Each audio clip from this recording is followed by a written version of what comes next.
नमस्कार। बिहार स्वाभिमान आंदोलन के इस फेसबुक पटल पर स्वागत है आप सभी तमाम दर्शकों का। बिहार के सत्याग्रह की भूमि चंपारण से शुरू होकर विभिन्न जिलों से होकर गुजरते हुए आज हम आ पहुंचे हैं पूर्वांचल अररिया जिला के ऊपर। आज हम चर्चा करेंगे, जैसा कि हमारा विषय है अररिया कल आज और कल, इतिहास वर्तमान और भविष्य की एक लकीर एक रेखा खींचने का प्रयास करेंगे। आज इस परिचर्चा में हमारे साथ जो मेहमान हमारे साथ उपस्थित हैं, सबसे पहले मैं आप लोगों का उनसे परिचय कराता हूं। हमारे साथ जुड़ चुके हैं कर्नल।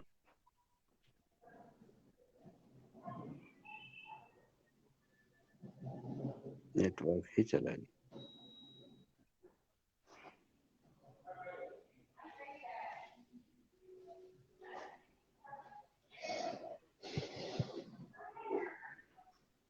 जी, आपका भी हार्दिक स्वागत अभिनंदन हमारे इस परिचर्चा में। हमारे एक और वक्ता हैं श्री सुदन सहाय जी, आप रिटायर्ड आईएएस ऑफिसर रह चुके हैं। आपका भी स्वागत अभिनंदन हमारे इस कार्यक्रम में। साथ ही प्रोफेसर रऊफ अनवर साहब, जो कि अररिया कॉलेज में सेवा दे रहे हैं, आपका भी स्वागत अभिनंदन हमारे इस कार्यक्रम में। सबसे पहले हम चलते हैं, हमारे साथ कर्नल अजीत दत्त जी जुड़ रहे हैं। आपसे जानना चाहेंगे कि अररिया की सांस्कृतिक और ऐतिहासिक क्या पृष्ठभूमि रही है, इसके विषय में हमारे दर्शकों को बताएं। कर्नल अजीत दत्त। देखिए, अररिया का जो ऐतिहासिक है वो अगर सोचे तो अररिया खास करके टाउन का बाजार का तो थोड़ा कम है, लेकिन आसपास के इलाकों में इनकी ऐतिहासिक रही है परिवेश। जो हम लोग देखते हैं कि एक औरिसंज है, रानीगंज है, ये दो इनके ऐसे हैं जहाँ नरपतगंज भी है। तो इन जगहों पे पहले बड़ी जमींदारी होती थी, राजा रजवाड़े होते थे, और उसके बाद में फिर अंग्रेजों का समय आया। वो 1858 से शुरू हुआ है। 1858 से शुरू हुआ है, क्योंकि 1854 में यहाँ पर अररिया की अपनी भूमि है सिमराहा, जहां से एवरेस्ट की हाइट, ट्रिग्नोमेट्रिकल हाइट नापी गई थी। ट्रिग्नोमेट्रिकल हाइट जो है वो आज जो 29,000 जो हम लोग बोलते हैं 28 फीट, उसके ऑलमोस्ट वेरी एक्यूरेट थी वो। उसके बाद से ये थोड़ा जगह प्रोमिनेंस में आया। उस समय तक अररिया एक तरह से समझिए कि सब डिवीजन तो बन चुका था, क्योंकि पूर्णिया जो जिला बना है वो 1770 में बना है, वहां पे 1770 में बना है। उसके बाद में फिर ये वेरियस जो इसके सब डिवीजन होते थे, तो सब डिवीजन बन चुका था, तो इट वॉज ऑलरेडी नोन कि हाँ भाई अररिया एक जगह है जहां पर एक सिमरा जगह है, सिमरा से एवरेस्ट की हाइट नापी गई। तो ये वर्ल्ड फेनोमेना में, वर्ल्ड एटलस में आया था। और फिर इसके बाद में अंग्रेजों लोग का आना भी शुरू हो गया। तो अंग्रेज लोग आए थे तो 1858 में सबसे पहले अलेक्जेंडर फोर्ब आया था। अलेक्जेंडर फोर्ब कलकत्ता से आया था, और वो फॉर्गूसन में अपनी स्टेट बनाई थी, तो उसी के नाम से उन लोगों का चला, अलेक्जेंडर फोर्ब्स के नाम पर फॉर्गूसन चला था। ये हिस्टोरिकल रिकॉर्ड्स है जो पुरानी अवेलेबल है हमारे पास। ऐसे तो हम रेणु जी की किताब पढ़ते हैं, प्रति परी कथा, तो उसमें तो सारे बहुत छोटे मोटे जमींदारों की उन्होंने पढ़ने की है, जो अभी हम लोग को कहीं दिखाई नहीं देता। वो कोसी के, अररिया पहले कोसी की भूमि थी, और कोसी की भूमि से होते हुए बहुत सारे हमारे तथ्य जो है, हमारे इतिहास जो है, वो सब की जमीन के अंदर हो गई। तो 1858 के बाद का ये जगह थोड़ा सा प्रोमिनेंस में आया कि वो अंग्रेज लोग आने लगे, डच लोग आए, बहुत सारे उसमें बाहर के भी लोग, आयरिश लोग भी आए, और इन लोगों ने इस बिजनेस को एस्टैब्लिश की। सबसे पहला इनका बिजनेस है जूट का। तो ये 1858 के पहले और भी बहुत सारी घटनाएं हैं। तो ये इनका एक था। सांस्कृतिक जहां तक है, तो मुझे तो याद है कि थोड़ा सा जो मैंने देखा था, मैं भी अभी 75 में चल रहा हूँ, तो जो मुझे थोड़ा याद है, एक बड़ी अच्छी यहाँ की संस्कृति होती है। बड़े सीधा साधे लोग, अच्छी संस्कृति होती है, और गांव में या टोले में, मोहल्ले में एक दूसरे के साथ मिलना। क्योंकि हमारे जमाने में तो कोई टीवी शीवी होता नहीं था, तो हम लोग को याद है कि बड़ी सारी ड्रामाएं होती, ड्रामा, गांव गांव में ड्रामा, विभिन्न जगहों पे। तो एक बड़ा अच्छा सा माहौल मैंने अपने बचपन का जो देखा है, बड़ी अच्छी संस्कृति थी। समय के साथ बहुत कुछ बदला है, वो तो अभी चर्चा में आएगी आपको। लेकिन दो चीज मुझे बड़ी पसंद आई थी। एक तो यहाँ पर कि बहुत ज्यादा अच्छा खासा जंगल था। तो हमारा जो एनवायरमेंट है वो बड़ा हेल्दी एनवायरमेंट होता है अररिया का। और अररिया मतलब पूरे हमारे जो अभी अररिया डिस्ट्रिक्ट दिखते हैं जिसको, वो पहले अनुमंडल होता था। तो एक तो मुझे ये बड़ी अच्छी लगी, जगह जगह जंगल, थोड़े जानवर, बाघ बाघ भी आते थे। बदनाम इसको हमको तो याद है कि बदनाम में कई बाघ भी मारे गए थे और बहुत सारे जंगल थे। लेकिन उसके साथ साथ दूसरा जो था सांस्कृतिक माहौल, इट वाज फैंटास्टिक। माने हर एक गांव में लगता था जैसे सब कुछ अपना, सारा अपना, कोई जात पात नहीं, सब में मिलना जुलना। और हमारे यहाँ पूजाएं होती थी, मेला लगता था, तो वो सब अब तो खैर बीती हुई बात हो गई है ही नहीं। लेकिन उसके बहाने भी एक संस्कृति का जो आदान प्रदान होता था, इट वॉज वंडरफुल, जो अब एकदम खास करके पूरी खत्म हो गई। और आपको मैंने इतिहास थोड़ा सा दिया, इस पर ज्यादा भी आगे चर्चा होगी। लेकिन जो हमारे रिकॉर्ड्स में है वो बेसिकली 1854 के बाद में जब शिमला का वो ट्रिनोमेट्रिकल हाइट जब एवरेस्ट कर किया गया, उसके बाद सारे प्रोमिनेंस में आने लगे। तो बहुत सारे लोग यहाँ आने लगे, चलो देखते हैं क्या जगह है क्या नहीं है। और हमारी रिवर सिस्टम जो थी इसमें, रिवर सिस्टम बहुत अच्छी थी। आपको बड़ा आश्चर्य लगेगा कि फॉर्गुसन से सीताधार चलती थी, दुलारदाई होते हुए, परमान होते हुए आगे बढ़ते बढ़ते वो कलकत्ता जाती थी। तो बड़े बड़े नाव जाते थे उसमें, जूट भर के, हम लोगों ने भी देखा, जूट भर भर के जाती थी। तो एक व्यापार का भी उसमें था माहौल। तो वो पुरानी बातें मुझे जो याद है मैंने आपको बताई है, but really it was a very good and real good experience. जी, कर्नल अजीत दत्त जी, अररिया के सांस्कृतिक और ऐतिहासिक पृष्ठभूमि पे आपने बहुत अच्छी बात कही। अब हम चलते हैं सीधे, हमारे साथ श्री सूदन सहाय जी जुड़ चुके हैं। आपसे जानना चाहेंगे कि जिस प्रकार से ऐतिहासिक पृष्ठभूमि स्वर्णिम रहा है, सामाजिक सांस्कृतिक रूप से वहाँ समरस समाज की स्थापना या समरस समाज हुआ करता था, वर्तमान की क्या स्थिति है, आपसे जानना चाहेंगे श्री सूदन सहाय। धन्यवाद आयोजक को और हमारे इस वेबिनार में जितने भी सम्मानित पार्टिसिपेंट्स हैं। और आपने इंट्रोडक्शन जो दिया है उस संबंध में ऐतिहासिक और सांस्कृतिक और यहाँ के जनजीवन से संबंधित कुछ चर्चा आदरणीय कर्नल साहब ने की है। मैं जहाँ तक समझता हूँ, पढ़ के देख के अपने बचपन से लेके, तो अररिया कल, बीते हुए कल में यहाँ सामाजिक संरचना का इतना गठजोड़ अच्छा था कि क्राइम, इस तरह से अपराध होते हैं या बेमनस्य होता है आपसी जो आज देखे जा रहे हैं, उसका अभाव था।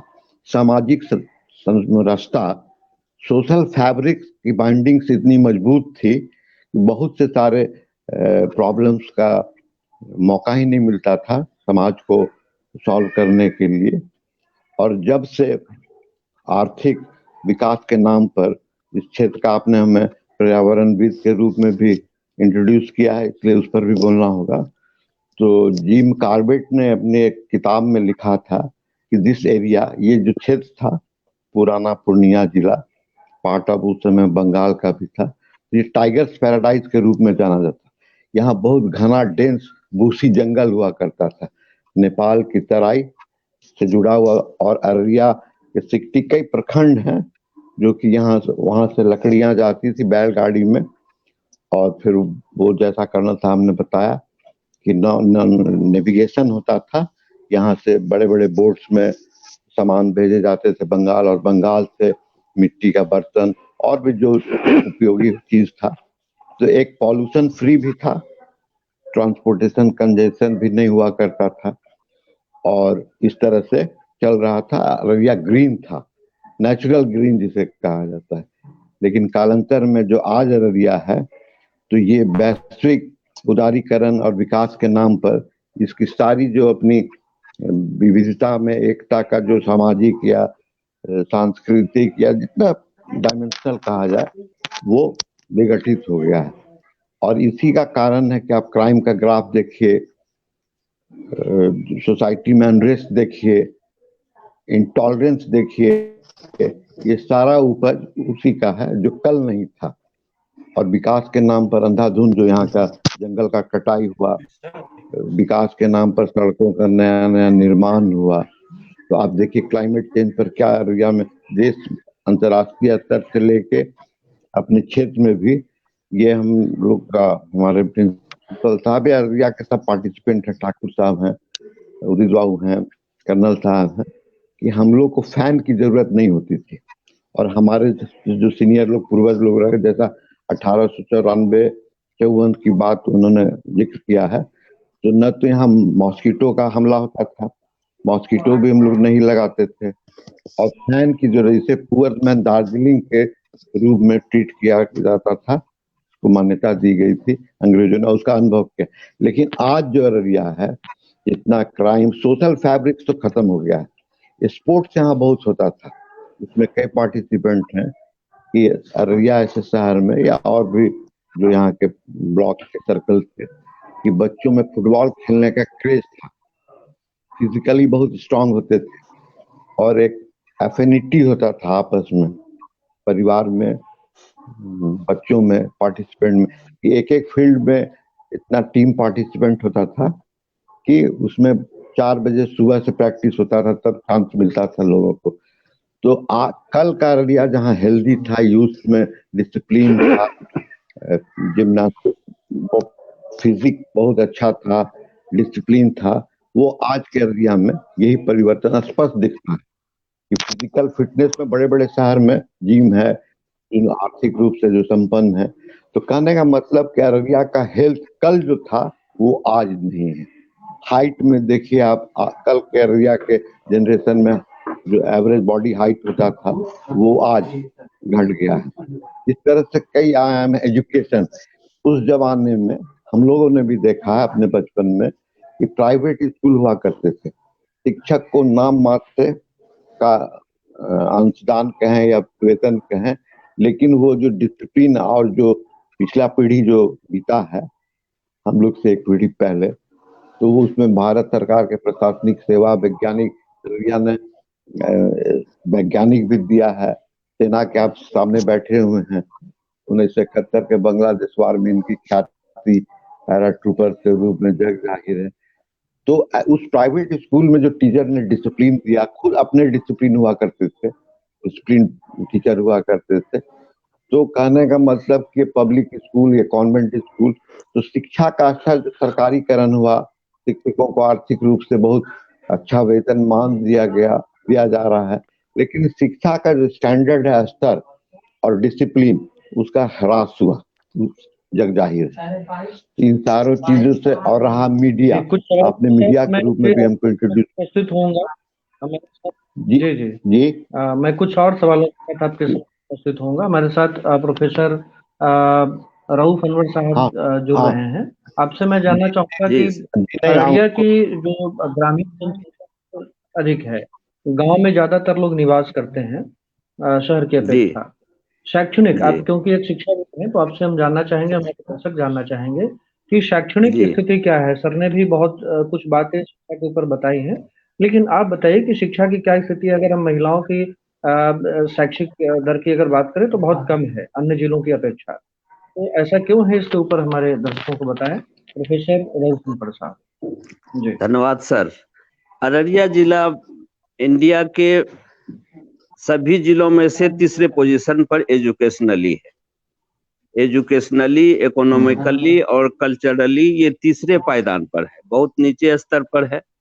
शुरू ही से पढ़ाई की तरफ यहाँ लोगों का ध्यान कम था, और कोसी के चलते यहाँ तबाही, कोसी को सौरभ विहार जो कहा जाता है, उसके चलते तबाही ज्यादा हुई यहाँ, जो 2-4 साल में हर बार अपना ट्रैक बदलते रहता था। इसलिए नेमा टाइम, मतलब लो लैंड यहाँ पर ज्यादा हुआ करता था। फॉरेस्ट तो बहुत ज्यादा होते थे, लेकिन यहाँ का क्लाइमेट ठीक नहीं था। 1932 में जो अर्थक्वेक हुआ, उसके बाद यहाँ का वाटर सरफेस में कुछ चेंजेज आया, पानी अच्छा होने लगा, और अब जो काला पानी का देश ये कहलाता था वो नहीं कहलाता है। एजुकेशनली यहाँ पॉलिटिशियन लोग भी ध्यान नहीं दिए। सबसे बड़ी बात यहाँ यही विडंबना रहा कि अररिया में कोई पॉलिटिशियन शिक्षा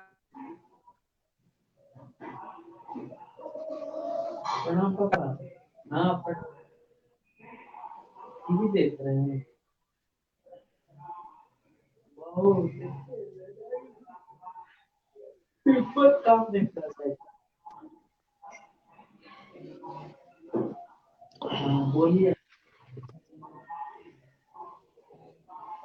आपकी आवाज नहीं आ रही है सर।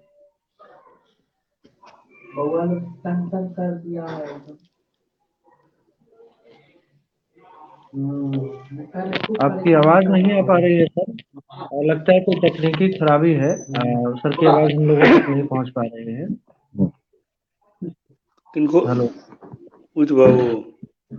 हाँ हेलो। हाँ जी, आप सब लोग सुन पा रहे हैं क्या सर को? हाँ, मैं नहीं नहीं, उनको नहीं। प्रोफेसर साहब को नहीं सुन पा रहा हूँ, लेकिन उदित राउत बाबू को साहब तो नहीं सुन। हाँ, जी, राउत साहब उदित को बाबू नहीं की सुन आवाज पा रहा आपका है।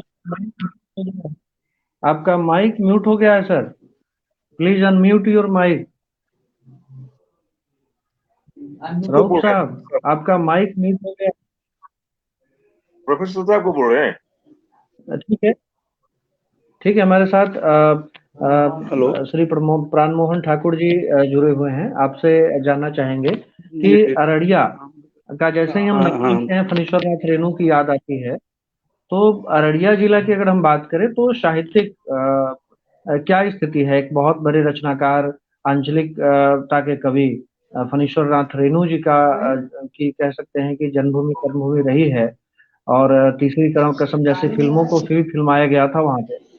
तो वर्तमान की साहित्यिक स्थिति क्या है? क्या साहित्य की आज भी वो उर्वर जमीन है अररिया, या फिर उसमें ह्रास हुआ है? इसके विषय में हमारे दर्शकों को बताएं प्राण मोहन ठाकुर जी। धन्यवाद आप सबको, खंडल साहब को, साया जी को, उदित बाबू को। आप सब हमको शामिल किया इस सेमिनार में। एक्चुअली हम जो कहना चाहते थे वह उस बात का बिंदु मुझे खंडल साहब, साया जी या रऊफ साहब की बात में ही मिल गया है। एक्चुअली सच्चाई ये होती है ना कि मैंने कल के आईने में आज को देखना या आज के आईने में कल को देखना बड़ा इंटरेस्टिंग विषय होता है। और यह का जहाँ तक सवाल है, जैसा कर्नल साहब ने कहा कि ऐतिहासिक परिप्रेक्ष्य था उसका, अंग्रेज डच। रऊफ साहब ने कहा कि अर्थक्वेक के पहले। ये सब चीजें तो हुई है, चेंज तो होना नियम है। लेकिन पिछली सदी में जो चेंज होते थे और उसमें एक कंटिन्यूटी हुआ करती थी, तो लोग जो थे वो तारतम्य उससे बैठा लिया करते थे। इस सदी में जो चेंज हुआ है उसमें कंटिन्यूटी नहीं है। इतनी तेजी में चेंज हुआ है तो वह उसमें कंटिन्यूटी का अभाव लगता है। पिछली सदी से मेरा मतलब है कि 20वीं सदी के छठे डिकेड से उसके अंतिम डिकेड तक। इस सदी से मेरा मतलब है 2001 के बाद से अब तक। तो एक्चुअली जो चेंजेज लोग को लग रहे हैं, उस चेंजेज के मूल कारणों को देखना होगा हमें कि ऐसा क्यों लग रहा है, कैसा बदल गया, जो पहले कैसा नहीं है, जो पहले था वो अब नहीं है, जो अब है वो पहले नहीं था। इसका मूल कारण ये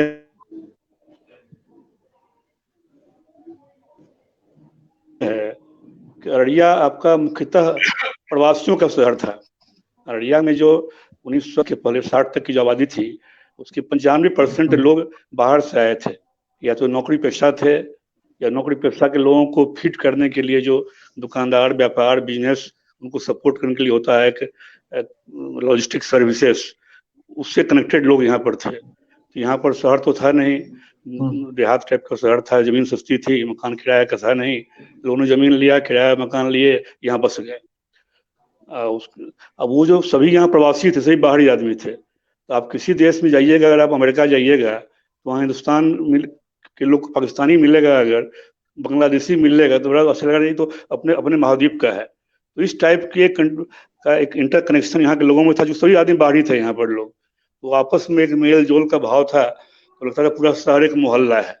अब वो जो यहाँ प्रवासी थे वो यहाँ के वासी बन गए, और जो वासी बने वो भी प्रवासी बन रहे हैं बाहर के। तो अब वो जो आपस में जो फीलिंग था नजदीक होने का, कोहेशन का, पूरा शहर एक मोहल्ला लगता था, अब हर मोहल्ला अपने आप में एक शहर हो गया है। यह एक बहुत बड़ा कारण है जो चेंज हम लोग नोटिस कर रहे हैं। और दूसरा, जैसे राउफ साहब ने कहा कि क्लाइमेटिक चेंज, तो 34 के पहले एक्चुअली इसको लोग काला पानी खाता था लोग, इसलिए कि यहाँ पर मैंने यहाँ का पानी बहुत खराब था, पानी लाल हो जाया करता था, मलेरिया का बहुत शिकायत लोगों को था, इसकी पुष्टिंग होती लोगों को सजा है ये ऐसा लोग खाता था लोग। लेकिन 34 के अर्थक्वेक के बाद जब यहाँ का पानी बदलना शुरू हुआ है तो सारी चीजें बदली है, सड़कें बनी है, बिजली बने हैं, लालटेन की जगह ऑटोमेटिक जगह बिजली के बल्ब आ गए हैं, ये सारी चीजें हुई है। कल्चरली जो है अररिया में कर्नल साहब ने कहा कि हर एक गांव में ड्रामा हुआ करता था, नाटक हुआ करता था। अररिया कल्चरली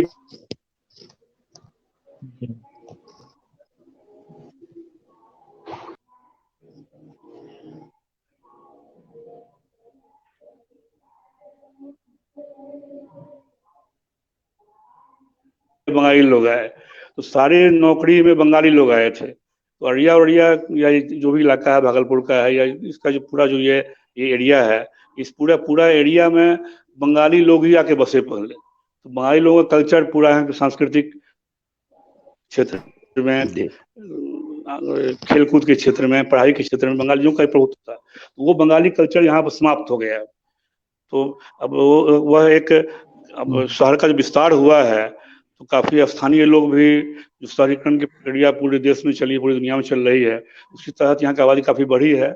और जो बाहर के प्रवासी लोग यहाँ बहुमत में थे वो भी बहुत कम गए, पुराने लोग नहीं रहे। वो जो आपस का जो संबंध था वो अब नहीं बचा। और तीसरा जो सबसे बड़ा एक कंटिन्यूटी लेकिन है, हम सभी लोगों ने डिफरेंस की बात की है, हम एक कंटिन्यूटी की बात कर रहे हैं शहर की, कि वो शहर एक जगह पर पहले भी वैसा ही था, आज भी वैसा ही है। अररिया एक्चुअली जैसे कर्नल साहब ने कहा कि तो पहले देहाती था, यह कचहरी को लेकर यह शहर बना। अररिया में एसडीओ ऑफिस की स्थापना हुई, पहले कहीं और था, बरगाछी में गया, फिर बाढ़ के चलते अररिया शहर में आया। अररिया शहर की जो आबादी थी वो कचहरी को लेकर के थी। यहाँ वकील, उनके ऑफिसर, सिविल कोर्ट के स्टाफ, कलेक्टर, एसडीओ कोर्ट के स्टाफ और उनको सपोर्ट करने लॉजिस्टिक सर्विस, उसका ये शहर था, उसका ये शहर आज भी है। कचहरी अब जिला एसडीओ का लेवल बढ़ के डीएम का हो गया है, एक मुंसिफ का लेवल बढ़ के डिस्ट्रिक्ट जज का हो गया है, ये सब चीजें हो गई है, केस मुकदमा संख्या बढ़ गई, वकील बढ़ गए हैं। लेकिन आज भी अगर कचहरी कोर्ट बंद रहता है इस शहर वीरान लगता है। अररिया शहर में कचहरी या कचहरी में अररिया शहर, यह पहले भी था और आज भी है, और यही शहर का कल्चर एक बचा हुआ है, इसको लेके हम सब हैं आज यहाँ। जी धन्यवाद। मैं फिर लौटता हूँ आपके पास कुछ सवालों के साथ। हमारे साथ प्रोफेसर उदित कुमार वर्मा जी जुड़ रहे हैं। सर, आपसे जानना चाहेंगे कि अररिया क्योंकि अंतर्राष्ट्रीय सीमा से भी लगता है और इसका अपना सामरिक महत्व है, वर्तमान में अररिया में उद्योग की क्या स्थिति है? अगर वाणिज्य और व्यापार की हम बात करें, उद्योग की बात करें, तो उद्योग की स्थिति के ऊपर हमारे दर्शकों को बताएं कि अररिया में उद्योग की क्या स्थिति। सर हिंदी के प्रोफेसर हैं, साहित्य के बारे में पूछा जाए इनसे। जी धन्यवाद। सबको मेरा प्रणाम। मैं आपके एक पहले प्रश्न का जवाब पहले दे दूं। आपने साहित्यिक पृष्ठभूमि के बारे में पूछा था और कहा था जो रेणु जी की धरती रही है, तो सही माने में रेणु जी की धरती रही है। और आज भी अररिया में लगातार साहित्य जीवंत है। यहाँ इतने साहित्यकार हुए हैं, इतनी पत्र पत्रिकाएं लगातार प्रकाशित हो रही हैं। कवि और कवयित्री, लेखक, साहित्यकार यहाँ अनेक हैं और आज वे सक्रिय रूप से भाग ले रहे हैं। आपके सामने दत्ता साहब बैठे हुए हैं, उच्च कोटि के साहित्यकार हैं।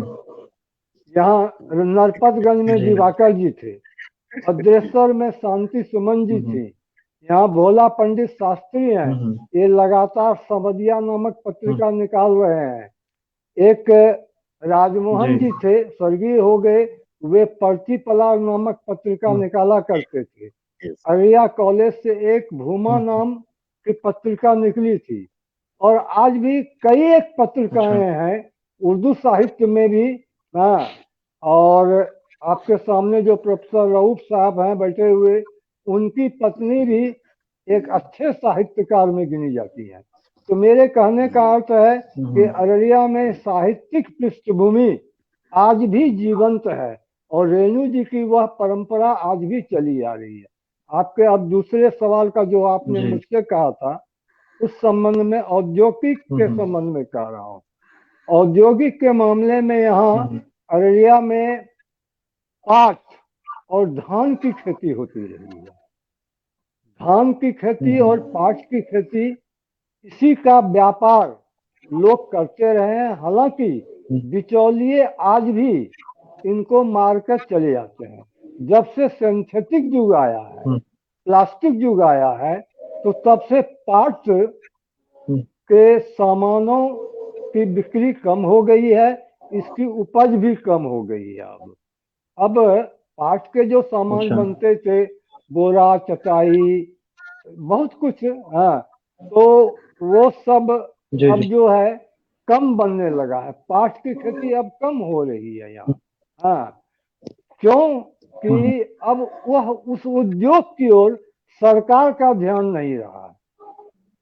सरकार के उस उद्योग पर अब जहाँ पाट था उसके स्थान पर सिंथेटिक सामान आने लगे हैं, अब बैग आने लगे हैं। तो ये पॉली बैग वगैरह जो है वह पाट की खेती को या उद्योग को बहुत दबा दिया है। लेकिन धान की खेती यहाँ होती है। आज भी धान या चावल का व्यापार बिचौलिए के द्वारा किसानों तक फायदा नहीं पहुंचता है और बहुत से सामान जो है धान या चावल बहुत विदेश चला जाता है। विदेश से मतलब है नेपाल, नेपाल चला जाता है। उस ओर लोगों का ध्यान नहीं है। वैसे संभावना यहाँ पाट की भी है और धान के अलावे दलहन की भी है। इसके अलावे आपको मखाना का उत्पादन इस क्षेत्र में अच्छा होता है। सिंघाड़ा का उत्पादन होता है, जो पानी फल है। तो इन सब की ओर कृषि विभाग का ध्यान नहीं है। हाँ, एक बार मैं कृषि विभाग में गया था आज से 10 साल पहले। हाँ, तो वहाँ हमने पूछा था मखाना के लिए आपके यहाँ क्या एक प्रोजेक्ट कुछ है तो बताइए। तो उन लोगों ने मुझे कुछ नहीं बताया, कहा कि जो यहाँ वैसा कुछ नहीं है। जबकि मखाना उद्योग से यहाँ के गरीबों को, यहाँ के मजदूरों को बहुत फायदा हो सकता है। सिंघाड़ा उद्योग से फायदा हो सकता है। आम है तो आम से भी बहुत कुछ बनाया जा सकता है। तो इन सब दिशाओं में सरकार का ध्यान केंद्रित नहीं है, कृषि विभाग का ध्यान केंद्रित नहीं है। वैसे बाकी क्षेत्रों में यहाँ तो बाढ़ प्रभावित क्षेत्र है, हर साल बाढ़ आती है, निर्माण के नाम पर लूट खसोट होता है। लेकिन बाढ़ के को रोकने की दिशा में कोई ठोस कार्रवाई नहीं हो रही है। तो उद्योग धंधा यहाँ प्रभावित है, बहुत अधिक प्रभावित है। उसकी ओर ध्यान देना बहुत जरूरी है। जी, आपने बहुत अच्छी बात बताई। कृषि आधारित उद्योग की संभावना है अररिया में, जैसा कि आपने कहा, और साथ ही साथ सरकारी उदासीनता की वजह से इसको बढ़ावा नहीं मिल पा रहा है। हमारे साथ फिर से हम चलते हैं, हमारे साथ कर्नल अजीत दत्त जी जुड़ रहे हैं। आपसे जानना चाहेंगे कि पर्यटन की अगर हम बात करें, अररिया जिला के अंदर पर्यटन की कितनी संभावनाएं हैं और पर्यटन के क्षेत्र में क्या कुछ अभी तक हुआ है, इसके विषय में हमारे दर्शकों को बताएं। अजीत दत्त जी। इसके पहले मैं एक दो चीज और ऐड करता हूँ, हिस्टोरिकल, जो मुझे लगता है कि ऐड करना चाहिए। ये नाम जो अररिया पड़ा, अररिया, इसकी बहुत ऐतिहासिक, अगर हम लोग जाए पुरानी, तो ज्यादा से ज्यादा हमें 1854 के पहले एक रिकॉर्ड है कि ये गांव होता था, तो क्या बोलते हैं, खरैया, कुछ ऐसे गांव था, उसके नाम से फिर अररिया बना। लेकिन एक इस जो अंग्रेजों के रिकॉर्ड में है कि जो अंग्रेज लोग आते थे, कलकत्ता से आते थे साहबगंज पार करके नदी, और वहां से फिर वो बग्घी सग्घी पे चलते थे। कई हॉल्ट होता था, पूर्णिया, फिर पूर्णिया, उसमें पूर्णिया का था, लेकिन बाद में पूर्णिया हो गया अंग्रेजों को। तो वहां से फिर आके ये इस जगह पे खरिया बस्ती जहाँ है वहां रुकते थे, तो उनको उन्होंने नाम दिया था आर एरिया, रेस्ट एरिया। मतलब फार्गुसन जान, क्योंकि ज्यादातर अंग्रेजों का रहा क्षेत्र रहा फार्गुसन, तो फार्गुसन जाने के पहले उनको कहते थे रेस्ट एरिया, आर एरिया। तो वो भी एक के नाम है कि आर एरिया से अररिया बना या खरैया बस्ती से आर बना। तो ये दो छोटे से हिस्टोरिकल रिकॉर्ड है जो कहीं ना कहीं उपलब्ध है हमारी किताबों में। दूसरी जो चीज है, जैसे सुदन जी ने बड़ा अच्छा कहा कि इनकी जो यहाँ जो एनवायरमेंट, मैंने ही बताया था आपको, क्योंकि मुझे खुद याद है कि हम लोग स्कूल में पढ़ते थे ली एकेडमी फॉरेस्ट में, तो वहां पर वो थोड़े से आगे जाके ट्रेनिंग स्कूल में एक बाघ को मारा गया था, बहुत बड़ा बाघ। तो टाइगर मारा गया था, एक बदनाम में भी टाइगर मारा गया था। तो बाघों की प्रचुरता थी इस इलाके में। और आपको अगर याद होगा, इस पूरे इलाके में अररिया से आगे चले हम तो पूर्णिया, उसके आगे चले और पूर्णिया से कटिहार के रास्ते में एक जगह है गैड़ाबाड़ी। ये बड़ा इंपॉर्टेंट है आपको जानना। गैड़ाबाड़ी में हमारे यहाँ राइनो गैड़ा इस तरह, जो एक ऐतिहासिक चीज है, गुम हो गई, समय के साथ गुम हो गई। तो गैड़ाबाड़ी में एक जो गैड़ा मारा गया था अंग्रेजों ने, उसका नाम था सीलिंग फोर्ट, उसने मारा था उसको। तो वो गेड़ा फिर बाद में इतना बड़ा था कि उसकी जो निकाल करके जो स्केलेटन की है, वो कलकत्ता म्यूजियम में अभी भी रखा हुआ है। और माना जाता है कि उस जमाने में ये गेड़ा जो है इस इलाके में सबसे बड़ा था। तो कलकत्ता म्यूजियम अभी भी है, मैंने देखा उसको। गेड़ाबाड़ी का मतलब दैट शोज कि हमारे इलाके में कितने सारे एनवायरमेंटल थे इसमें। जैसे कि हमारे राजा थे यहाँ पर चंपा नगर में, तो उनके जो राजा थे कीर्तानंद बाबू, तो वो उस जमाने में उन्होंने 100 बाघ मारी थी, तो था उनका। और वो 100 बाघ मारने के बाद उन्होंने छोड़ दिया कि नहीं अब नहीं कुछ करेगा, टोटल हो गई कि नहीं। तो शिकारें बहुत होती थी यहाँ, शिकारें बहुत थी, जंगल था और राजा रजवाड़ों का जगह भी था। तो अररिया के बारे में दो छोटी सी रिकॉर्ड में बताना चाहता हूँ कि लोग यहाँ थे, आते थे, शिकार करते थे, जाते थे। लेकिन एक जो बहुत बड़ा चीज मैंने बचपन से देखा कि यहाँ चोरी डकैती बहुत कम होती थी और लोगों में भय नहीं था। कभी भी रात को चल दे, कहीं चल दे, सुबह चल दे, पता नहीं कब चल दे। मैंने जाना है तो बैलगाड़ी लगाई, 4 बजे चल दिए और सुबह से वो निकल दिए। तो ये चीज था, इतना माहौल की डर नहीं होता था, पता नहीं डर नहीं होता था या इस तरह का वातावरण था। तो ये दो चीज मैंने दो तीन चीज मैंने सोचा आपको बता दूं। और जहां तक इन्होंने कहा कि उदय भवन के मैं लिखता भी हूँ, तो मैं जरूर, मैं पहले अंग्रेजी में लिखता था, 10 किताबें मेरी अंग्रेजी छप चुकी है और हिंदी में भी 10 किताबें छप चुकी है। तो वो मैं लिखने का भी प्रयास चलता रहता है, क्योंकि मुझे लगता है कि अब हिंदी में अच्छी लिखने चाहिए और हिंदी का रिस्पॉन्स मुझे अच्छा मिल रहा है। तो that's good Uday, thank you very much. और आपने जो पूछा है कि यहाँ पर्यटन के बारे में, तो पर्यटन के बारे में आपको बता देता हूँ कि पहले जो एक एवरेस्ट एक्सपीडिशन की टीम जाती थी वो काठमांडू से जाती है। लेकिन पहली जो एवरेस्ट एक्सपीडिशन की टीम ब्रिटिशर्स की, उन्होंने क्लाइम नहीं किया बट दे ट्राई। तो वो टीम जो गई थी वो हमारे इसी फाउंडेशन से होते हुए जोगबनी गई थी। जोगबनी जाके फिर वहां से उन्होंने धरान गए, धरान से फिर एक रास्ता है, इलम होते हुए चले गए तो लुकला होते हुए एवरेस्ट पे थे। तो that become a sort of Araria होते हुए फारसन में रुकते थे। फारसन में रुकते थे क्योंकि अंग्रेजों का वहां था बहुत बड़ा बोलबाला। तो they were the guest of mister Legnier Ford और हेनरी फोर्ट। तो उन्हीं फोर्स के नाम पे फोर्स, तो वो एक रास्ता था बहुत दिन तक। फिर बाद में कुछ एक प्रॉब्लम हो गई कि भाई, तो वो हमारा एक टूरिज्म का था अट्रैक्शन की ब्रिटिशर्स का, ट्रेन से यहाँ पहुंचना, उतरना और फिर उतर करके यहाँ से फिर एवरेस्ट का धरान होते हुए इलम होते हुए चले गए। तो एक हमारा बहुत दिन तक चला ये। फिर जब ये हमने एवरेस्ट की जब एक्चुअल हाइट नापी गई, तो खास करके सुदन जी का है कि नहीं पता नहीं, बट उन्होंने बहुत एफर्ट किया। हमने उनको बताया था कि एवरेस्ट की हाइट हमने बताया था, क्योंकि हम लंदन गए थे, तो लंदन में मुझे वहां पे फार्जियस में, तो वहां मुझे एक मैप मिला था एवरेस्ट की ट्रिग्नोमेट्रिक हाइट का। तो 91 में गया था मैं, 92 में, तो वो उसमें मैंने देखा था सिमरा। तो फिर उसको लेके मैं आया तो वापस यहाँ पे, फिर मैंने उस समय के जो डीएम थे उनसे बात की सबसे, यार ये तो बहुत बड़ी चीज, इंपॉर्टेंट चीज है, हमारे यहाँ से एवरेस्ट की हाइट नापी गई। तो फिर उसके बाद सुदन जी ने बहुत एफर्ट किया, वहां पर जो जिस जगह से नापी गई थी उस जगह को हमने बचा हम लोग। हालांकि वो रोड जा रही थी ट्रायंगल रोड, ट्रायंगल थोड़ा मोड़ा गया और वहां एक बहुत बड़ा स्तूपा बना गया, बहुत बड़ा स्तूपा, मुझे लगता है शायद आज भी है वहां पे।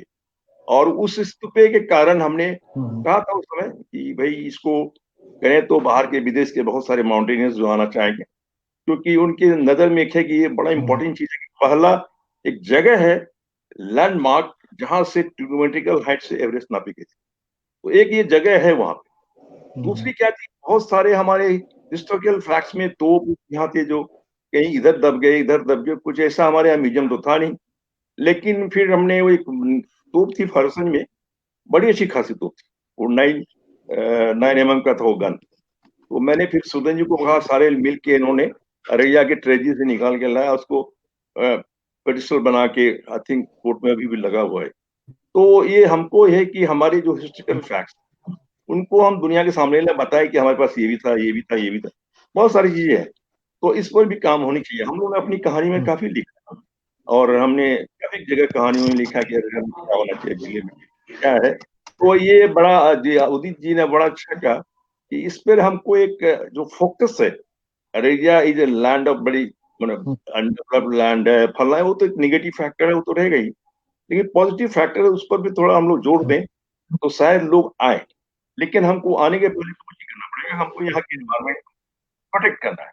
एक हमारा जो भी इम्पोर्टेंट है जो हमको थोड़ा सा अट्रैक्शन देगा, वो है यहाँ पे सुदन जी बताएंगे, यहाँ पर डॉल्फिन मिली गई थी। तो बड़ा एक आश्चर्य था, रिसर्च का विषय, अररिया के परमान धार के इसमें डॉल्फिन पाया जाए, वो भी गैंगेटी डॉल्फिन। तो वो रिसर्च तो चला ही, सुदन जी काफी काम कर रहे थे, तो उसको भी प्रोटेक्ट किया गया, अभी प्रोटेक्ट किया गया है। और काफी जो पर्यावरण से जुड़े हुए लोग हैं वो आना चाहते हैं, देखना चाहते हैं कि how the dolphin surviving here, और वो निकल नहीं पा रहे क्योंकि वो फ्लो नहीं आ रहा है वाटर में, तो उसको भी प्रोटेक्शन दिया गया है। तो ये this also called one of the land of dolphin protection. तो ये भी आया हुआ है, बलुआ नदी, आई थिंक रिवर बलुआ, तो ये भी है। तो कई सारी चीजें फैक्ट है, मिलके एक कमिटी बना के हम लोग इसको डेवलप कर सकते हैं, डेवलप कर सकते हैं। लेकिन वही है कि अभी अभी तो आपको बताएंगे कि जो माहौल है उसमें शायद नहीं हो पा रहा है, तो इसको के फाइन, बट और प्रयास तो हम लोग का रहेगा कि लोग आए देखें। हमारे यहाँ बर्ड्स बहुत होते, मैं मुझे याद है कि मैं बहुत स्कूल में था तो एक टीम आई थी बर्ड वॉचर्स, वो बॉम्बे नेचुरल हिस्ट्री सोसाइटी, वो उसमें सलीम अली थे, डॉक्टर सलीम एंथ्रोपोलॉजिस्ट थे। तो वो टीम आके उन्होंने बहुत जगह में और ऐसे ऐसे बर्ड निकाले थे, और हम लोग कभी कभी बच्चे थे स्कूल में चले जाते साथ, और इंटरेस्टिंग था। तो अभी भी जब लोग मुझसे पूछते हैं कि क्या यार बर्ड्स वैसे ही हैं, तो मैं हंसता हूँ, कहता हूँ हाँ है, मैं क्यों कहना हूँ, लेकिन मुझे पता है कि नहीं है, लोग मार के खा गए, पकड़ के बेच गए, जो भी whatever happened, it's sorry state. हमको एक प्रोटेक्शन जो है, it can be a part of our big tourist attraction. और तो हिस्टोरिकल फैक्ट्स, प्रोटेक्शन, एनवायरमेंट है, तो दो हमारी चीजों को अगर हम इसी को एक्सप्लोर करें तो शायद हमारा एक टूरिज्म, पर राइट नो हमारे पास में कोई ऐसा टूरिज्म का न प्लान है, न कोई ऐसा हो रहा है इसका, मैंने आई एम सॉरी, इसको बढ़ाना चाहिए, जरूर बढ़ाना। और कई जगह हमने बताया भी है लेकिन नहीं हो रहा। एक हमारे रेणु जी का जो संस्था है, शोध संस्था बनी है, तो मुझे याद है कि 6 7 8 साल मुझे रेणु साहित्य सम्मान भी दिया गया था। डिप्टी चीफ मिनिस्टर आए थे मोदी जी उस समय, वो हमको था, मार्तन जी को था। तो वो वहां पर एक देखा मैंने, काफी कुछ फॉरेनर लोग भी आए थे, तो मुझे अच्छा लगा कि भाई, and they were doing kind of research on Renu's literature और his way of explaining things. क्योंकि मैं बचपन में मैंने पढ़ती पढ़ी कथा कड़ी पढ़ी थी, जब स्कूल में था मुझे थोड़ा पढ़ने का शौक था, मुझे लगा कि इस किताब को मैं जितनी बार पढ़ता था मैं इंस्पायर हो जाता था। Really we had so many things, और ग्राउंड पे तो दिखता नहीं था, but he did lot of fantastic work कि हमारे धरती पर इतनी चीजें थी, ये राजा थे, वो पता नहीं क्या क्या थे, एक इमेजिनेशन पे। तो ये सारी चीजों को 2 3 लिटरेचर तो सही में हमारे पास अभी भी है, लेकिन गुम है, छोटे मोटे स्केल पर है, उसको थोड़ा आगे बढ़ाना है। और एनवायरमेंट पर हम बहुत, एनवायरमेंट, और तीसरा हमारा हिस्टोरिकल फैक्ट्स को अगर लाएं, क्योंकि ये सारी चीज आज वर्ल्ड अटेंशन कैच करती। The world is not going to come and water buildings are there. They are going to see these aspects कि आपके यहाँ क्या है। तो मेरा ये है, एवरेस्ट की जो है वो है, that can be a big attraction, लोगों का आना जाना हो कुछ है, कुछ हम लोगों ने बोर्ड लगाए थे, लेकिन लगता है बोर्ड सब गायब हो गए, कुछ है नहीं। ऊपर का बनाया था सुपा, तो मैं कभी देखता हूँ उखाड़ के लेगा सब। तो ये थोड़ी सी है टेंडेंसी जिससे हम लोग कर करें, एंड डेफिनेटली एक लेवल की जरूरत है, तो सिट डाउन करिए। हमारे परमानंद बाबू बहुत अच्छे हैं, सीएम रहे हैं, बहुत नामी गाना है और बहुत थिंकर है, I seen him very good thinker. तो ऐसे ऐसे लोगों को इन्वॉल्व किया जाए कि जो बनाए क्या क्या चीज पे हम लेके आगे बढ़े, डेफिनेटली विल प्रोग्रेस। एजुकेशन की बात है तो जो सारे बहुत सारा एजुकेशन है, लेकिन प्राइवेट स्कूलों का जो एक रवैया है और इधर भी है, कुछ तालमेल नहीं है। क्वालिटी एजुकेशन पे पता नहीं कुछ हम कर पाए तो शायद अच्छा लगेगा मुझे। ठीक है। जी जी, पर्यटन की संभावनाएं हैं, लेकिन इसके लिए सामूहिक प्रयास की जरूरत है, जैसा कि आपने कहा। हमारे साथ प्रोफेसर रऊफ अनवर साहब हैं। जी, आपसे जानना चाहेंगे प्रोफेसर साहब कि अगर हम बात करें कनेक्टिविटी की, कम्युनिकेशन की बात करें, ट्रांसपोर्टेशन की बात करें, तो अररिया जिला में कम्युनिकेशन की क्या स्थिति है? क्या सड़कों की स्थिति या रेलवेज का जो जाल है वो किस प्रकार का है? क्या सहजता से लोग वहां पहुंच सकते हैं? इसके ऊपर हमारे दर्शकों को बताएं। रऊफ अनवर साहब जी, बिग जीरो, अंग्रेज जो एक रेल लाइन बिछा के चला गया जोगबनी से जो कटिहार को जोड़ता है, बस अभी तक वही है। उसमें कहीं रत्ती भर भी कोई चेंजेज नहीं आया है। बस यही हुआ कि छोटी लाइन से बड़ी लाइन हो गई है और एक दो रेल दिल्ली तक जाती है, इतना ही है। रोड कम्युनिकेशन थोड़ा सा अच्छा हुआ है कि स्वर्गीय अटल बिहारी वाजपेयी के नेतृत्व में यहाँ पर 4 लाइन जो बना वो एक बहुत बड़ी उपलब्धि है अररिया के लिए, और अररिया का मेजर पार्ट को ये जोड़ता है, जिससे यहाँ का कम्युनिकेशन अब बहुत अच्छा हो गया है, रोडवेज में, रेलवेज में नहीं। जी सर। जी, हेलो। वर्तमान स्थिति जी जी जी, मैं सुन रहा हूँ आपकी बात। हमारे साथ प्राण मोहन ठाकुर जी जुड़ चुके हैं। जी जी जी जी, हाँ, आप एक अच्छे प्रशासक के रूप में आपको जाना जाता है। आपसे जानना चाहेंगे कि हम लोगों ने पूर्व में भी शिक्षा के ऊपर कई सारी बातें की। महिला शिक्षा की अगर हम बात करें, तो महिला शिक्षा की जो दशा है वो कहीं अररिया में अच्छी नहीं दिख पा रही है। इसके पीछे क्या कारण हो सकता है? ऐसा क्यों है? महिला शिक्षा की दशा पे आप हमारे दर्शकों को बताएं, और इसमें कैसे उत्तरोत्तर विकास किया जा सकता है। राम मोहन ठाकुर जी। हम तो मैंने जो मेरा विचार बिंदु है कि पिछली सदी और इस सदी, तो मैंने उसके हिसाब से तो महिला शिक्षा में काफी प्रगति हुई है। रऊफ साहब ने कहा था कि अररिया तीसरे नंबर पर, तीसरी श्रेणी में आता है शिक्षा के मामले में, लेकिन आप अगर तुलना करेंगे आज से 50 साल पहले की स्थिति को और आज की, तो पाएंगे कि 200% सुधार हुआ है। तो अब ऐसे शिक्षा व्यवस्था पर कोई कमेंट टिप्पणी करने का विषय आज का नहीं है बिहार की शिक्षा व्यवस्था पर, और यह उससे अलग नहीं है। लेकिन निजी क्षेत्र में विद्यालयों ने अच्छा काम किया है, और लड़कियां काफी मात्रा में, मुस्लिम हो या हिंदू समाज की लड़कियां हो, सभी लोग काफी पढ़ रही हैं। और तुलनात्मक दृष्टिकोण से अगर देखें हम, तो महिला शिक्षा की स्थिति अररिया हमारे पहले से बहुत ही अच्छी है। हम लोग के जमाने में मैंने गढ़ हाई स्कूल भी नहीं था आज से 50 साल पहले। लड़कों के स्कूल में 2-3 लड़कियां होती थी, जो कि मैंने वो एक अजीब टाइप की चीज लगती थी, अलग से बैठाया जाता था उसको बेंच पर। लड़कियां मैट्रिक तक की शिक्षा भी बहुत कम लोग पूरी कर पाते थे अररिया में। और आज की स्थिति है कि लगभग मैंने हम समझते हैं कि हर गांव में कम से कम आधी लड़कियां जो है सब कॉलेज तक पहुंचती है कम से कम अभी। उस मामले में तो स्थिति काफी संतोषजनक है, और लड़कियों में काफी विकास हुआ है। और काफी काफी अच्छे अच्छे डॉक्टर हैं, इंजीनियर हैं, प्रशासक हुए हैं, पुलिस में गए हैं।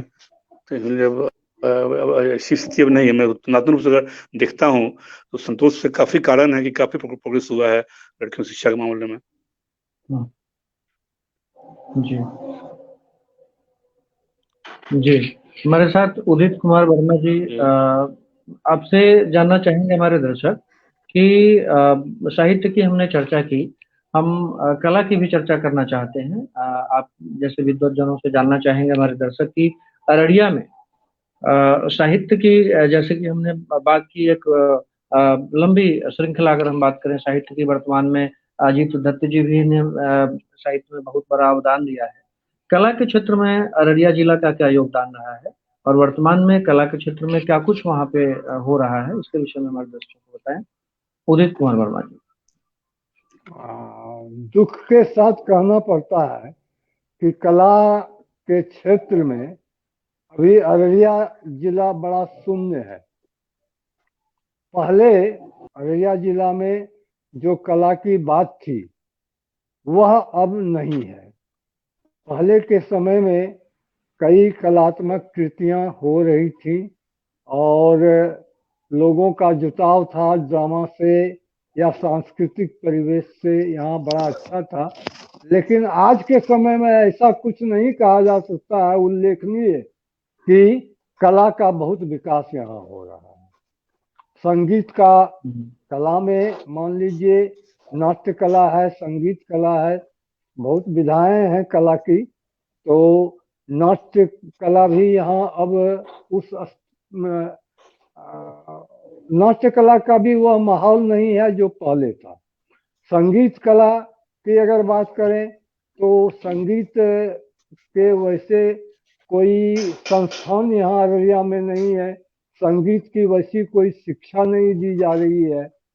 संगीत के लिए लोगों को बाहर जाना पड़ता है। अररिया में संगीत की शिक्षा की कोई ऊंची व्यवस्था, अच्छी व्यवस्था नहीं है। यही कारण है कि कला के रूप में यहाँ विकास नहीं हो रहा है। स्थापत्य कला है या आपको मूर्ति कला है, इन सब मामले में भी अररिया बहुत पिछड़ा हुआ है। मैं जो देख रहा हूँ कला के मामले में अभी यहाँ सुधार की बहुत आवश्यकता है। वह चाहे स्थापत्य कला हो, मूर्ति कला हो या कि संगीत कला हो, इन सब विधाओं में यहाँ काफी कमजोरी है। जी। एक साहित्यिक गतिविधि है और बहुत मजबूत गतिविधि है। बहुत अच्छे अच्छे लोग साहित्यकार यहाँ हुए हैं। मैंने तभी कई नाम लिए, ऐसे कमला प्रसाद बेखबर जी का नाम छूट गया था। बहुत ही उल्लेखनीय कार्य उन्होंने किया है, उनकी पत्रिका भी निकलती थी। तो लेकिन शेष इधर जो कला के जो अनेक विधाएं हैं उसमें आप कहें कि कुछ उल्लेखनीय कार्य हो रहा है अररिया में, ऐसा नहीं है। जी जी। अब क्योंकि कार्यक्रम के हम लोग अंतिम पड़ाव तक पहुंचने वाले हैं, उससे पहले हम आप सभी लोगों से एक एक सवाल करना चाहेंगे। उनका सबसे पहले चलते हैं, कर्नल अजीत दत्त जी हमारे साथ हैं। आपसे जानना चाहेंगे कोई एक ऐसी चीज की चर्चा जो अभी तक आपने या हमारे जो भी वक्ता है उन्होंने नहीं की, जिसके आधार पर अररिया को एक बेहतर जिला, बेहतर वहाँ पे सामाजिक परिवेश या सांस्कृतिक, भौगोलिक या औद्योगिक या कृषि के क्षेत्र में उसको एक सशक्त जिला के रूप में खड़ा किया जा सकता है। कोई एक ऐसी चीज के विषय में आप बताएं हमारे दर्शकों को। जी, मैं विद्युत भाव के साथ थोड़ा जोड़ देना चाहता हूँ कि हमारे यहाँ संगीत का वैसे ज्यादा है नहीं, लेकिन हमारे खुजरी बाजार में एक हाट में एक परिमल यादव है, जिन्होंने अपने ही, वो काफी बड़े संगीतज्ञ भी है, उन्होंने अपना संगीत का एक स्कूल खोला हुआ। बहुत दिनों से उनकी स्कूल चल रही है, जहाँ पर लोग जाते हैं, लेकिन वो इतनी छोटे जगह पर है कि उसका हम लोग कहीं पर देख नहीं पाते हैं। दूसरे एक है भदेश्वर है, वहाँ एक शंभू प्रसाद मिश्रा है, जो बहुत अच्छे संगीतकार है, बहुत अच्छे संगीतकार है। वादन के, मैंने बांसुरी के, तबला के और बहुत सारी चीजों के, वो बहुत उनका अच्छा स्कूल भी चलता है। तो दो तीन मुझे नाम ऐसे याद आ गया कि संगीत में हमारे यहाँ है लोग, बट ऐसे बिखरे पड़े। और हमारे यहाँ चित्रकार होते थे, शायद आप लोगों को याद भी होगा कि ये जो हमारा जो फुलकाहा जगह है, उस तरफ एक हमारे विश्वनाथ प्रताप सिंह होते थे, जो इंटरनेशनल माने जाते थे। उन्होंने कभी भी केमिकल रंग का इस्तेमाल नहीं किया, वो केवल फूल पत्ती से ही इस्तेमाल करते, रंग बना पेंटिंग बनाते थे। फिर उनका लड़का भी हुआ, मैं उसका नाम भूल रहा हूँ, और उनकी पेंटिंग लाखों में बिकी, लाखों रुपए में।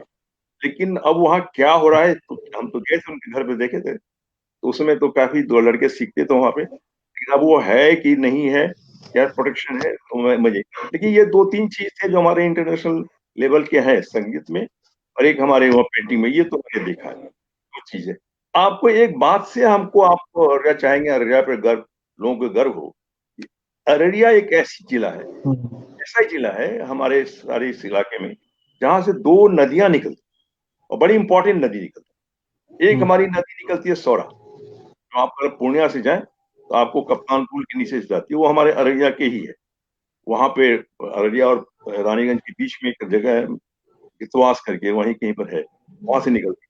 तो ये हमारी अपनी नदी है जो अररिया से निकलती है, और ये काफी अच्छी चलती नदी है, काफी अच्छी चलती नदी है, और पूर्णिया और सबसे होते हुए फिर आगे जाके कोसी में। दूसरी नदी हमारे निकलती है यहाँ से, जिसको कहते हैं फरियानी, हमारे जिला की है।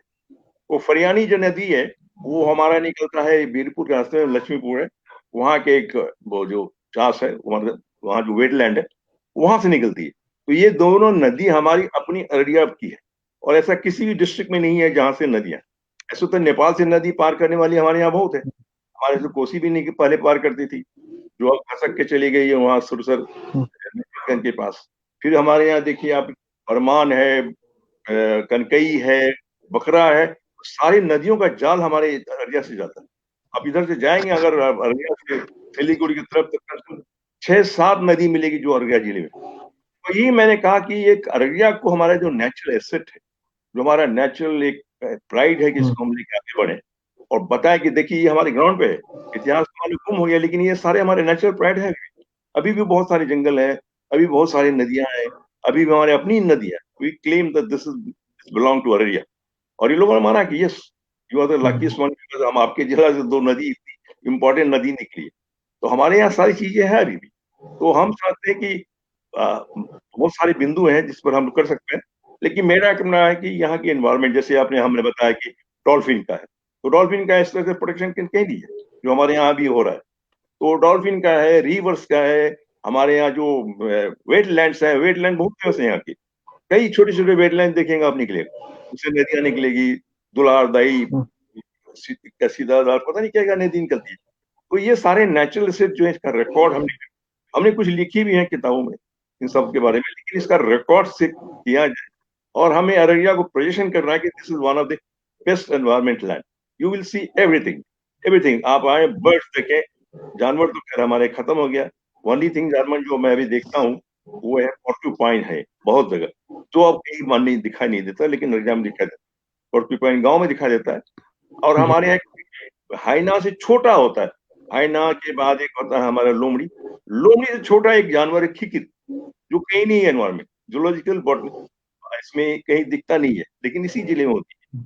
और मक्की की पैदावार जो अभी है, उस पर हम बहुत जोर मार रहे हैं, क्योंकि हमें धान या गेहूं पे जो परेशानी हुई है, उससे ज्यादा बढ़ के हम अभी प्रोडक्शन कर रहे हैं मक्की लेकिन मक्की का हमारे यहाँ पर जो भी फैक्ट्री बनती है, एक परसों में बहुत बड़ी फैक्ट्री बनने वाली थी वो किसी कारणों से बंद हो गई है। तो मक्की जो है हमारे यहाँ बहुत बेसिक, जिसको हमें आगे बढ़ाना है, क्योंकि धान और जूट में हम फंस जाते हैं। और मक्की की क्रॉप में हम पहले गन्ना भी जाते थे, लेकिन मक्की का मिल जब बंद हो गया, नेपाल का मिल जब इधर बंद हो गया, तो हम गन्ना से छूट गए।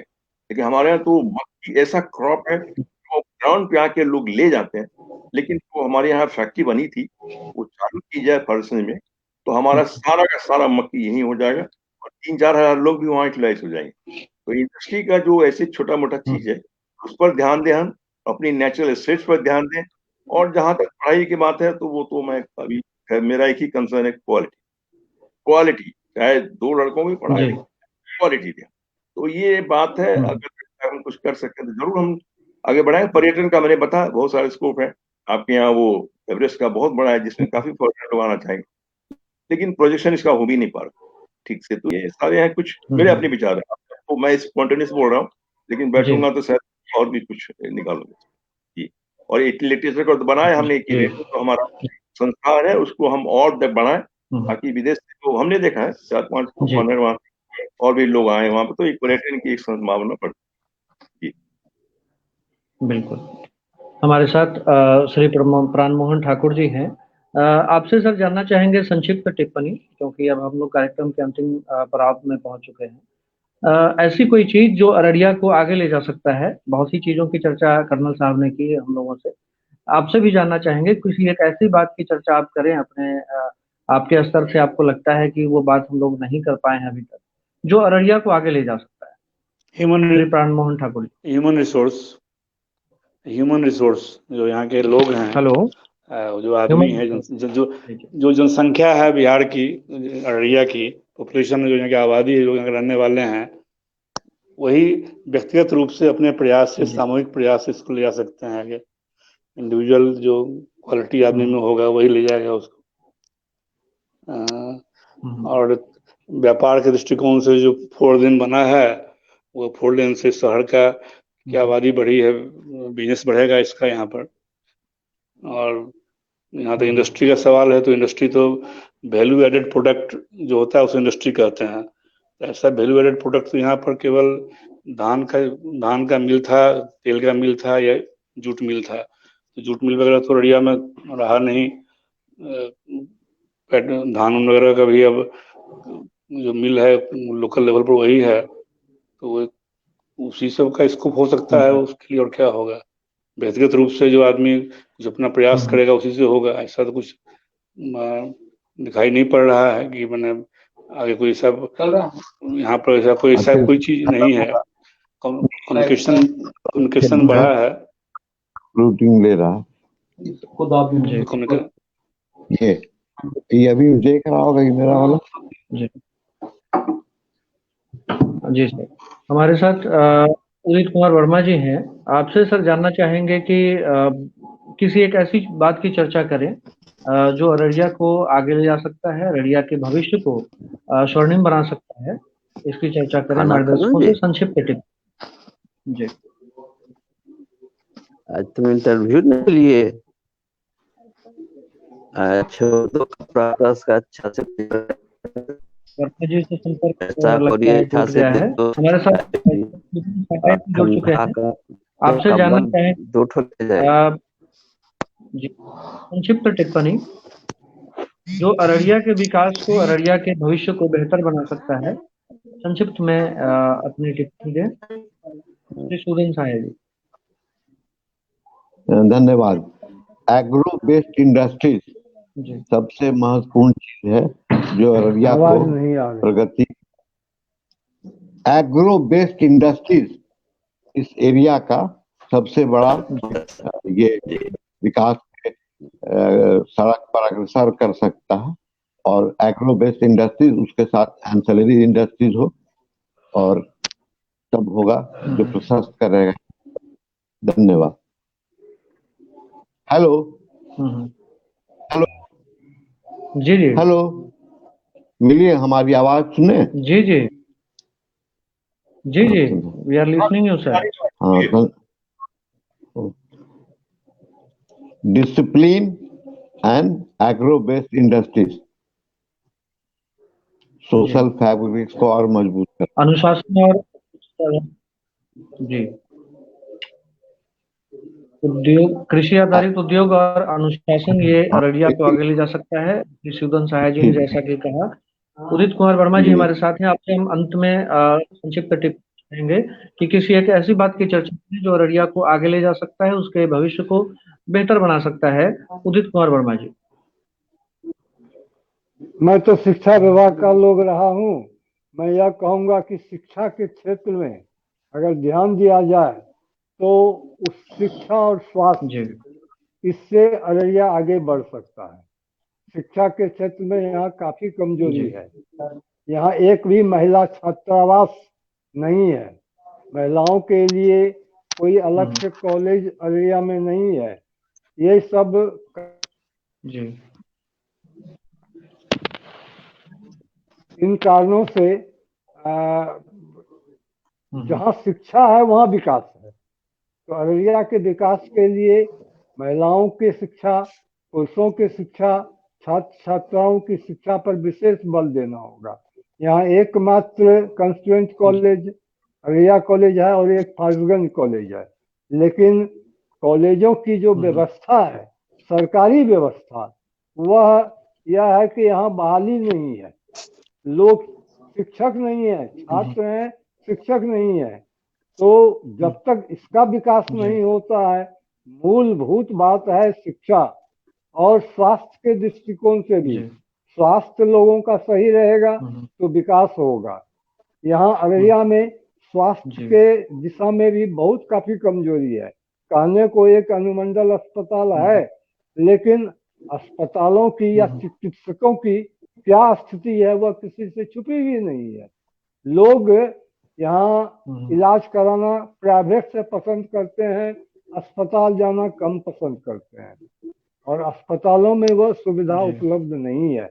मेरे ख्याल से शिक्षा स्वास्थ्य पर अगर ध्यान दिया जाए तो अररिया का विकास हो सकता है। जी जी, बहुत बहुत शुक्रिया आपका।